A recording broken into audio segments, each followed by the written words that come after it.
Hello friends, welcome back to another video. Iten tuna in schedule chule.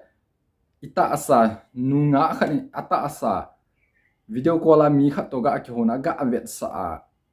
Chijo ten a screen record dinga pasal pa ma a thot kina blackmail chi he chlaya ka uploading ka su viral ding hello chi sumizat ham khat demand ki bol tabang case tu jing ka khat hungin het kha lo mail het kha lo message in thonin na kong ka ging mo en chi ko hi dem tia alo tho hidam ti he kagin mo ja chun live a video ka hin bol hin je chun apula ko na zone again hin vet pe na channel a thane lung sitan like share subscribe hin bol pe di no in tem ve ki par masang kamin jula bonga hin ka ki pan ka video apula ko na zone again nen vet pe je un ki pa thu gen se na channel a thane lung sitan like share subscribe hin bol pe di no in tem ve direct panatin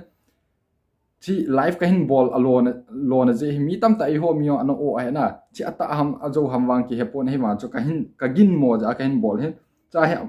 a message is 7:53 a hin thon na 52 a hin thon hin ji ya to video ka hin sim hin chai pin sa good morning hin ti hin good morning how are you hin ti na cha he kenonga replying ka ting I am doing good what above you screen icon pi pe pe na tia ka thonin alim ni umen cha profile hi tele number 1 cho ka su blur hin jotan point khan te na ti ja cha hin type kinin find hin tia you name tia na you name english e phata hiat be se lo da I pi tham ke pon kong ga tai men ga te min chom ga ke seilang I min seila hung I kha the na a b n z n z events what about you what about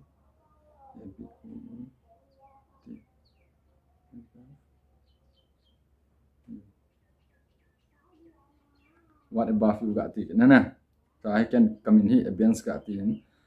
a whole amount hen chi video hin vet mai thena social media hong lu tem manju hen the Facebook friend Facebook friend you Facebook a bon tabang friends bon ki khadam where you from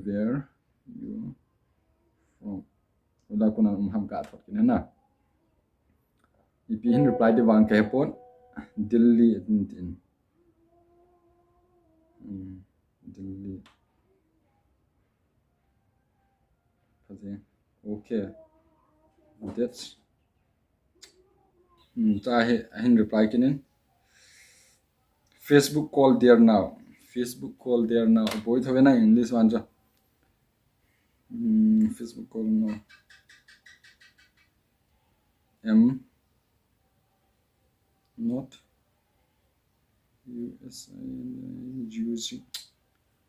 using messenger CNGER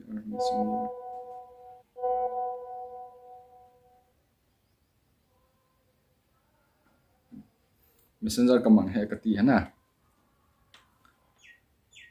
minute 15 minute li sunga hit chen ka hin pha on hana abani pi hung ti dam hin call hin ta hin call ta ma sa pe na hi head du camera ki off nga na camera ki off te la mi screen hi tia pa hi mi I khat nga na I mi chai ten le ga on tin ga mi eng ka tin hin call tan che kong ga la in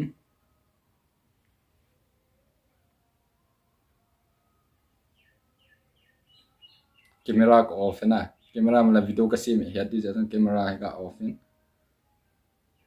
ka ta hin vet sa hin vet sa ta la sang hol su call in atha pai kita not now by in ti why you showing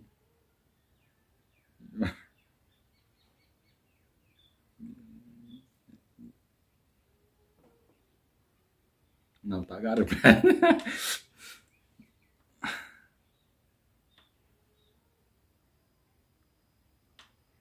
ta hin vet sa jo namu de hen kasu blar hen notan la boina gen de katia kasu blar hen gin chat lo hi la ga sia le 7:52 a message hin thona ka reply a 7:56 minute na cho 7:52 a hin ka ki ho pan on hin 7:56 nga he ama hin video call hin bol na video call hin bola is can kagin mo ja cho camera he ka off in ka off ji ka off ki la kami kam tia he chung lang camera he ta kami he na kami ja cho kaling chu akilang lo he akilang lo ji a cho ip ham ti le ama hin kilang hen lang recording hen ti record good in ai wan chu ka kilang lo ja chu cha alas na chu ba hen ti na ti ga gela 52 53 54 55 56 57 57 minute nga chu ga gel lew hen minute nga chu ama hin dong ma ho ai lo le ji cha ki ho bang ai lo le mun chom ma dong ma ho ai lo ji cha ga ki ho wa tija tabang ban ne so tabang ga sei tabang ama na gela ti ti a hin vet sa yin na